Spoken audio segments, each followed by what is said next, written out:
He bragged about getting away with it for 30 years. Then a stranger bought him a beer.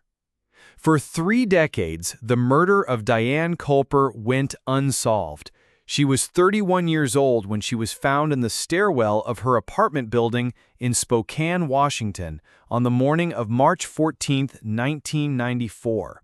She had been strangled. There were no witnesses, there was no forced entry, and there was no murder weapon. Police had a suspect from the beginning. His name was Gerald Moss, Diane's ex-boyfriend, the last person confirmed to have seen her alive. He had been interviewed 4 times in the months following her death. He had remained calm, cooperative, and consistent across every interview. There was simply nothing to charge him with. The case went cold. For 30 years, Gerald Moss lived a quiet life. He moved twice, worked as a plumber, married, divorced, and by the time he turned 63, he was living alone in a rented house in Coeur d'Alene, Idaho, drinking at the same bar on the same 3 nights a week. That bar was where he met a man called Danny. Danny was friendly, a bit of a drinker himself, had recently moved to the area for work. He and Gerald started talking during a football game. Over the following 8 months, they became what anyone watching would have called friends. Regular bar nights, a fishing trip, the occasional dinner at each other's homes. Danny was a detective with the Spokane County Sheriff's Office. He had been embedded in Coeur d'Alene for 8 months specifically to get close to Gerald Moss. It worked like this. The Undercover Operation, codenamed Operation Quiet Stairwell, was built on a simple psychological principle. When someone believes they have gotten away with something for long enough, they stop treating it as a secret and begin treating it as a story. They don't confess, they hint, they nudge, they watch for recognition.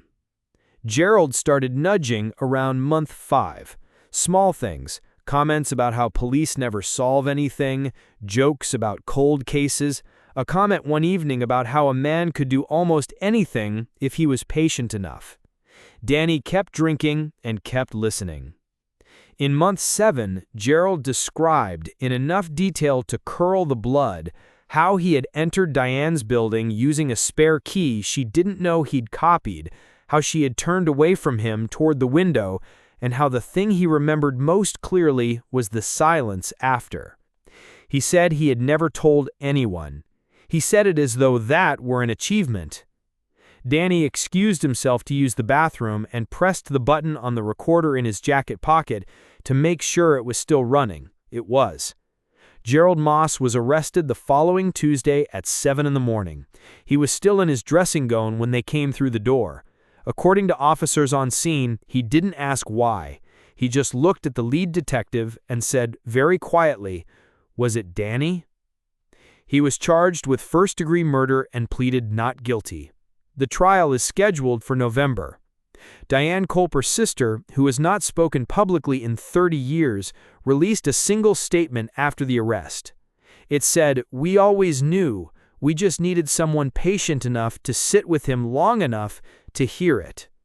Danny had been patient. He had 30 years' worth of reasons to be.